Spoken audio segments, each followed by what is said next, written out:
Well, hello, ladies and gentlemen. I'm Pamela Eyring. I'm the president of the Protocol School of Washington, and we're going to network today, Networking 101, and I'm going to share some information with you on how to make that smooth entrance into a group of people. Some of the learning objectives we'll cover, one is how to join an existing group. Sometimes we go to these events and people are already talking and mingling, and how do we get in? How do we start that conversation? The other thing we'll learn is, what are those good conversation starters? What do you say to get their attention and be liked? And then also, what are the topics we might not want to cover or bring up in that first impression? So we're going to cover those learning objectives. I'm going to share with you these tips, and hopefully you'll enjoy the session. This is my first one. I've been, of course, on television and some of those other things, but this is our first trial, and I hope that you like it. And the good news is, if I don't answer all your questions, you can email us at info@psow.edu, and I'm happy to respond to your emails. So let's get started. So you're attending this event, and you don't know anyone. A lot of times adults feel anxiety when they go into a group of people they've never met. In fact, we've seen metrics that said 75% of adults have anxiety when they're meeting people, strangers in events. So, why do we feel that anxiety? Why are we concerned about going up to a group of people and making small talk and meeting and introducing ourselves? Well, it's because of rejection. We have this small fear of rejection, and some of these fears are even larger, and that kind of prevents us from actually going in and meeting people. So the first thing you have to do is think confidently. One, I was invited to this event. I am a professional man or woman, and I have something to add to a conversation. So power positive thinking, I think, is the #1 step before you go to this event. Be thinking of, what are your goals? Why are you going? What's in it for you? And try not to be that networking mongrel where you want to exchange a bunch of business cards and those kind of things. You're really going just to make a connection with another person, or more than one. And you do that by mentally thinking about how great you are as a professional. Positive thinking. When you first get in and you arrive, I like to look at the room. So when I walk into an event, I want to look around for just a moment, get my bearings, look and see where maybe the food stations are, groups of people, or if there's a bar area, just so I know where things are before I proceed to an area. And when I'm going up to a group of people that I don't know and they're already engaged in a conversation, the first thing I do is look at their facial expressions. I want to avoid, especially at two people in really close conversation, if they have facial expressions that aren't very happy. That might not be the group you want to get into. So look at their facial expressions. Are they quiet? Are they whispering? Or do they look angry? And choose the right group. That's the first step there, is to make sure that you're picking or selecting a group that is more open of a circle. So then when you get up to this group, you don't just walk in and go, "I'm sorry to interrupt, but I'm so-and-so." No, because then don't interrupt.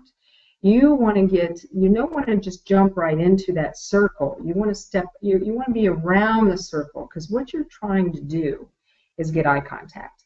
You want eye contact with someone, and you have to be patient. Now, when you get up to that opening where the circle is, you just have to be a little patient. This 3 seconds will feel like about 10 minutes, but it's only 3 seconds. So just so that you're visible, you're not in the circle yet, they see you, and then once you get eye contact, that's when you do this. You smile.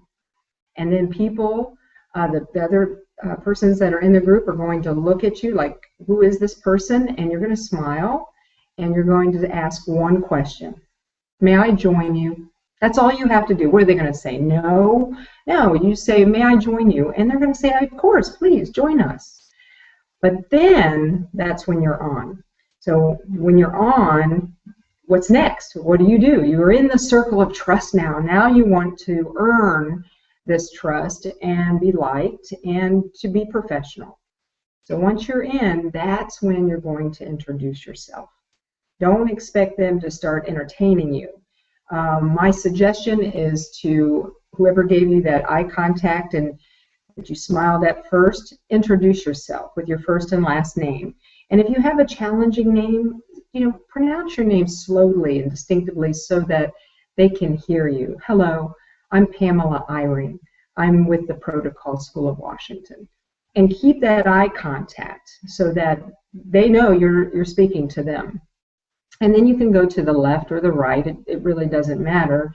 And again, introduce yourself. And a lot of people ask me, they'll say, Pamela, why do I need to say my name again? Didn't they hear me? Well, you don't know that. And maybe it's noisy of an event and they didn't hear you. So it's better to say your name again. And then the key here is to listen for their name, because a lot of people, we jump in and we're like, hello, hello, hello, hello. We're not even looking at them. And then we don't remember their names. Well, if you slow down and distinctly say your name and be listening for theirs, and then when you hear their name, repeat the name in the conversation and say, oh, Lydia, it was great to meet you, or it's so good to meet you. Thank you very much for letting me join your group. And then you can say, introduce yourself again to the other person and remember their name, recall their name, and then to the other person if there's a couple people in the group. So I think that's the best start, because then they're like, oh, what a professional woman this is, or man, he introduced with their name, their first and last name. They gave me eye contact. They didn't rush and shake hands with one of the guests and then come over here and then be looking at the next one before the hand goes over. So keep that in mind. Keep the eye contact and the smile, and remember the name.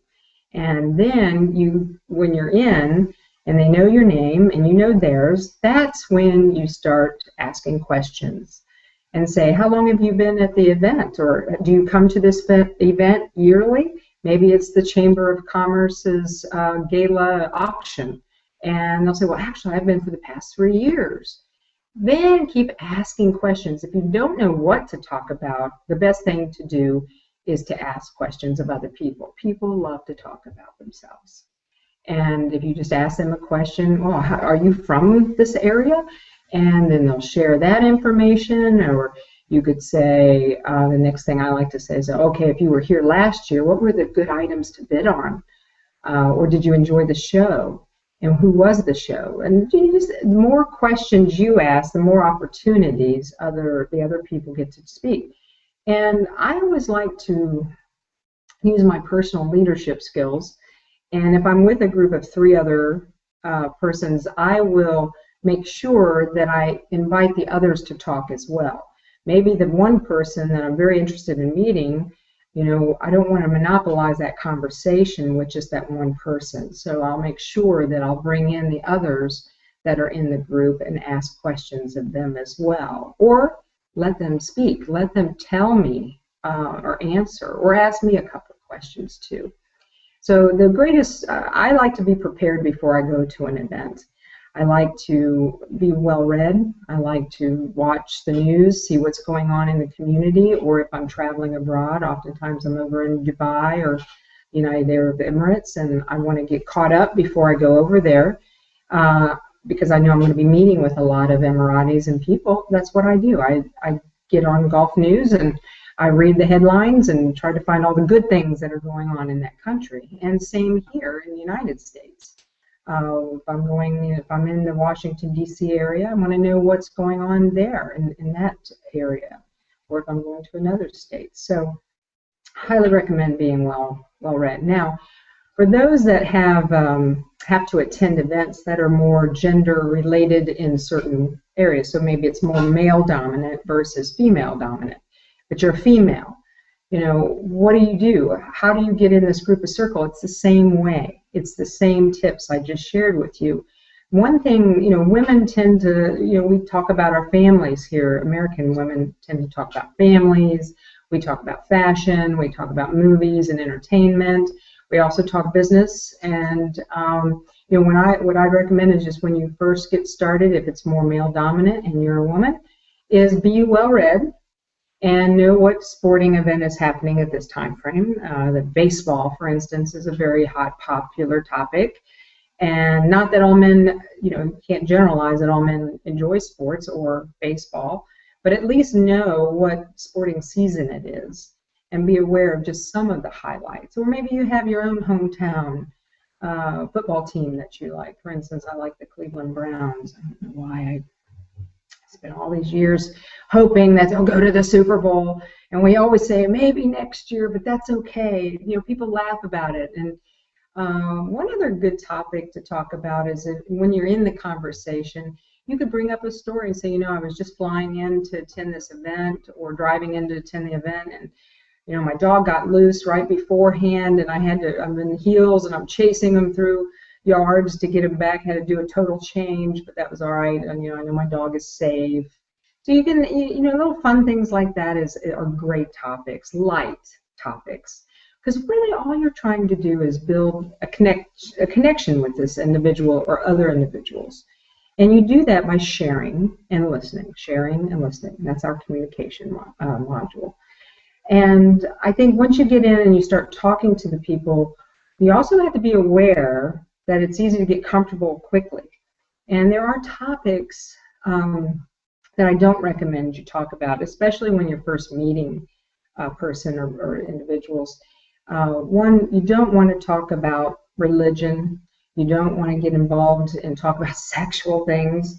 You want to stay away from negative topics, anything in the diet area, unless you're saying, I just saw this new diet, I'm thinking about participating in it. That's different than going, oh my gosh, you know how many carbs are in that when they're eating a chicken wing, So you don't want to make the other people feel,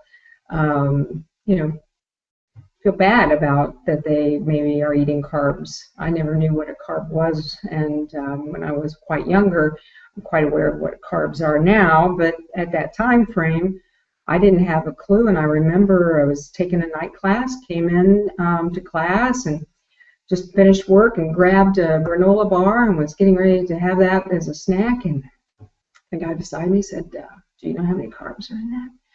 And I was like, oh my gosh, no, what's a carb? And he went on to tell me and went on and on and on about how bad carbs are. And clearly I didn't really want to eat that granola bar, but I did just for fun, slowly. But, these are things that you don't want to make people feel uncomfortable. Other topics to avoid would be topics such as surgeries, medical problems. If you've had surgeries or issues, health issues, you don't want to get involved and talk about those in great detail. Much older people tend to share with you about some of their illnesses and in very graphic detail sometimes. And if that occurs to you and you're not really comfortable about that topic or any other topic, the best thing to do is change the topic and change the person. So if Lydia is sharing with me all her health concerns and issues, and I'm starting to get a little grossed out about it, I might look over to Sarah and go, wow, I think Lydia needs a vacation. Are you taking a vacation, Sarah? And let her share about her vacation plans. And it just sort of lightly changes the topic and changes the person, and and makes everyone feel back to neutral and able to share other topics. So I think if you're doing those kind of conversation starters, you're going to be fine. Make sure that you keep good posture and good eye contact and listening skills. I think that's the most positive thing I can share with you, is have good listening skills, because you can learn in a few minutes a lot about a person when you're speaking to them and you're listening to them. And by asking those questions, you can possibly make a connection to your business. So you could say, well, for instance, I teach business etiquette and international protocol. And in my conversation, in that small talk, I might mention this, I had a client that was asking me about this area. And they might next ask me, well, what do you do? Or what's the Protocol School of Washington? It gives me that opportunity to share what I do. And I don't mean a 3-minute elevator speech where it's canned and you're like, blah, blah, blah. You have to do it lightly. You don't want to be, some of those networking mongrels, again, where they just continue to go on and on and on about their business. You want to do it lightly, let them ask you a few more questions and see if there's a connection there. And if there is, then you can speak to them about, maybe I should share some information with you about my school or my business. And that's the connection you want to make, first on a personal level or a social level, just in small talk. As we know about the weather, we talk about the weather. That's always a good conversation starter, like, woof, it's getting hot, really getting warm now. And let them discuss, a little bit of the weather. Those are nice, soft topics. But then you can make the connection to your business and to the business topics. And I think that's the best way to start networking. And it might be networking 101, but if you can get through that anxiety, feel confident about yourself, feel you have something to add to a conversation, and don't expect, a business card right off or a deal made, signed, and inked. That's not why. You're just making a connection and meeting people. And if you don't have those high expectations that I've got to get this business deal done today, then, people will get to know you personally, and you'll be well liked. And then you can do the business part of what you need to do, but don't be pushy about it. So if you have any questions, email me, info@psow.edu. Happy to answer all your questions. And stay tuned for Thursday, June 6th at 2:30 Eastern Standard Time, when my executive director, Chris Young, is going to be right here on camera with you to share more feedback on Networking 101 on how to do those business card exchanges and follow up after meeting these great people that you're meeting in your networking situations. So stay tuned, come back and join us at 2:30, June 6th, and Chris Young will take it from there. And I'm Pamela Eyring with the Protocol School of Washington, and thank you very much for joining our first session. Thank you.